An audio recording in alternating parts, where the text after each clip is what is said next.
Hi guys, I thought I'd share with you a couple of ideas about training for marathons and half marathons. Just had a question about that. And if you like this format, let me know. I might start to do more sort of Q&As and podcasts and things like that.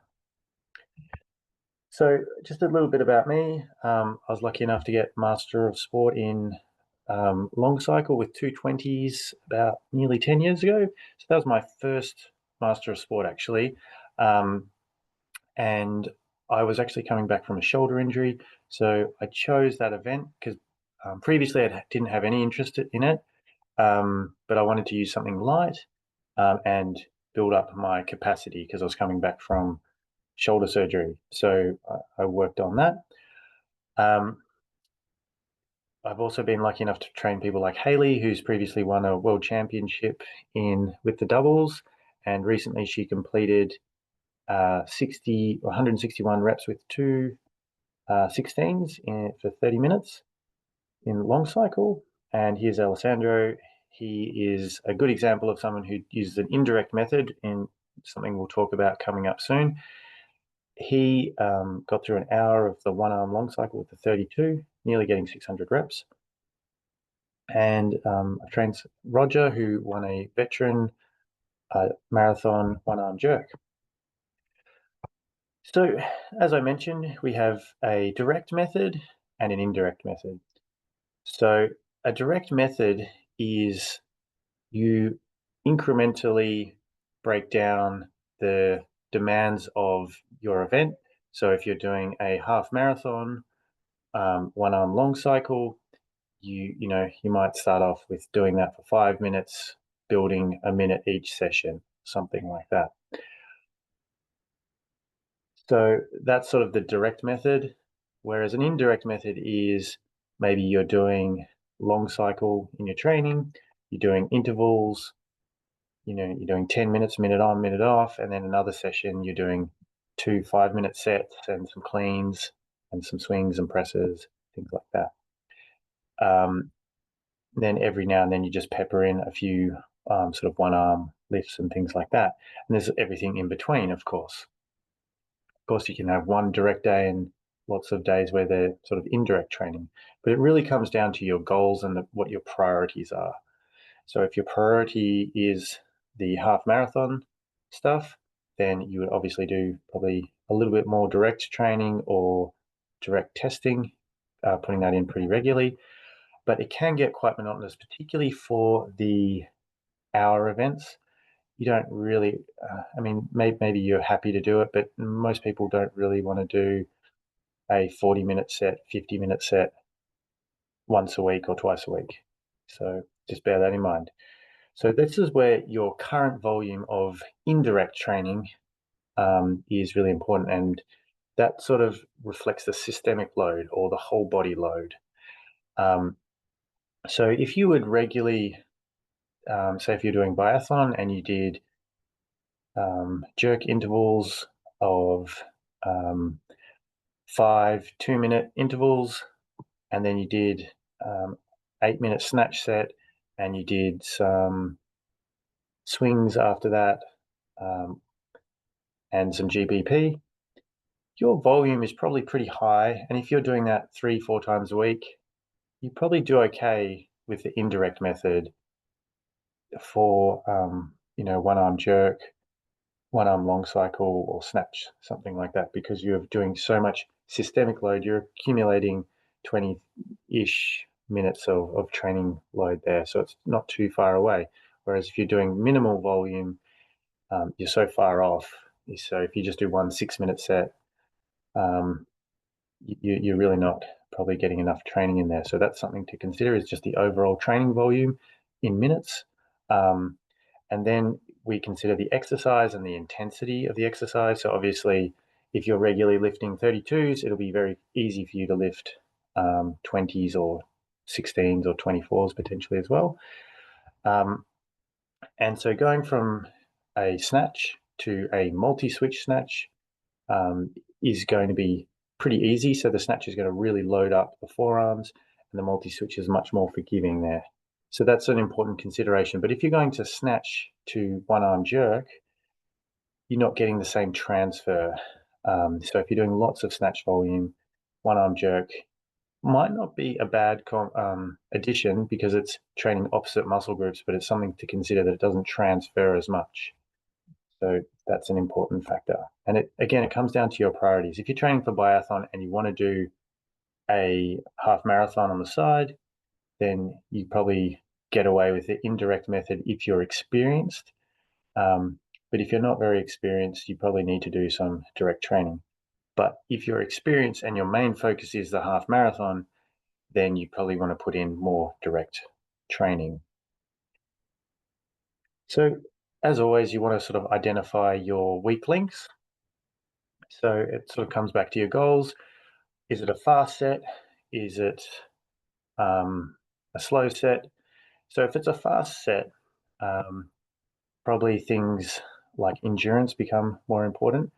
But if it's a one-arm long cycle and you're trying to do over 12 RPM, like a 14 RPM, becomes really hard, and you often have to truncate or modify your movement. Like you shorten up your backswing a lot and shorten up your jerk a lot to get in that high RPM. And that in that strength will be more important just to have that power just to do the movements with such small amplitude. So that's a consideration. So that speed and strength kind of go hand in hand in that sense. But if it's a bit slower and heavier, flexibility probably becomes more of an issue. So you can get good rest position. And of course, endurance is important for all of those things. But now, if you're new to doing a half marathon, you probably need to do some direct training and get really close to the ballpark of where you want to go. So why that is so you can dial in your pace and you know roughly where you're at, and you have something to draw upon for your pacing and modifying your training. You don't sort of get thrown into the deep end and not really know what's going on. Whereas if you're more advanced and you regularly have done lots of half marathons, you can probably get away with that indirect training, again, assuming that your volume is adequate. Now, I wouldn't recommend this unless you've done multiple half marathons and you're comfortable sitting down doing this. Probably do some test sets, maybe, 50%, or you could push it up a bit, 60, 70%, but you don't have to do lots of direct training because, if you do a 20-minute set of long cycle, you probably have a good idea where you get for 30 minutes, if assuming you've regularly done that. Or you might have other sort of key benchmarks that you can refer to. If you're doing a snatch, multi-switch set, but your 10-minute sets X, you probably have a good idea of where you're at. Now, we also talk about central and peripheral adaptation. So I sort of touched on that with volume. So with central stuff, we can measure it here with a metabolic cart. So we can look at your air that you're breathing in and out and look at how much oxygen you're using, things like that. Here's Sergei Rachinsky, who is probably one of the main inventors of half marathons and extreme kettlebell endurance. So that's a whole body level oxygen uptake looking at this thing, whereas that sometimes in kettlebell sport, it might be even the forearms oxygen uptake, which we can't really look at with this sort of tool. Might be a really interesting measure though for single switch snatch, and you sort of have to use some infrared to look at that stuff. So when we talk central, think brain and heart, central nervous system, I should say.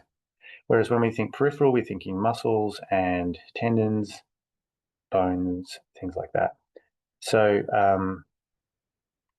here's, I'm getting some lactate testing done with Anton Anasenko, and that would sort of reflect probably more that peripheral stuff because that's sort of happening in the muscle. So again, if you have a huge amount of volume, you probably already, it's pretty general. It's probably going to have a lot of transfer in that central sort of component between each sort of lift. So for example, if you're doing a pentathlon, you're accumulating 30 minutes of training, and it's across a variety of different lifts. That'll carry over really well to one-arm long cycle. It's using your heart and lungs, multi-switch. It might not carry over as well to a biathlon, things like that. The heart and lungs, improving that stuff will be helpful, but it might not go as well. So the general volume, again, affects the central, but for the peripheral, we want to make sure that we're getting enough of the exercises that will carry over. So again, if you're doing lots of snatch sets, so you're trying to do a half marathon of snatch, but you do a swing snatch set for 8 minutes and then a snatch set for 6 minutes, each of those just being single switch, that's probably training the muscles to a very high level, so they'll be able to tolerate that multi-switch 30-minute set. So that's sort of the considerations for that indirect method. So when it comes to test sets, I would recommend for beginners using 30, or at least one full set, or 90%, 80, 90% there. Just maybe you just need a little bit more of a push to get over on the day, but it's probably worthwhile doing that so you have an idea of your pace. You should also have a second sort of plan if the judges slow you down a bit, things like that. So you've just got that up your back pocket. For more advanced people, you can get away with sort of 20-minute sets or 40, 45-minute sets. Again, that was Roger's recommendation for the full marathon. Whereas I know with Alessandro, he typically will just go and crush it. But he trains with a very high volume. So he's used to that sort of high training load. Now, another thing that I haven't put up here is from the date of your program, especially if you're doing regular test sets, you can do a reverse program. So if you are sort of 10 weeks out, maybe every Friday you do a sort of longer, or every second Friday. So you've got 5 testing sessions, assuming you did one on the first week. You could, say if you started with a 20-minute set, you could then go to a 22-minute set following week and build like that. So that's one way you could get it in every 2 weeks, or, every 4 weeks. Sorry, these are the data points. So you have like 5 data points and you can sort of map out where you need to be. So if you're 10 weeks out, you'd get a 20-minute set on pace, and then 8 weeks out, you get 22 minutes out on pace, 24, so on and so forth. And maybe you have a bit more capacity in the beginning, or like in the last minute or 2 minutes. So that way you can kind of track where you're progressing and how you're going if you're looking to do that sort of direct method. You can do that more frequently. And if you're doing it indirect, you can do it less frequently. But again, it'll give you a bit of a snapshot of where you're at. Hope that is interesting. If you like this, I can go into a more detail about programming and examples of how to move between different programs and how to sort of attack things. And if you like this, I'll try to do more of these things. Cheers. Next time I'm going to try to get it in 10 minutes. There's 14 today.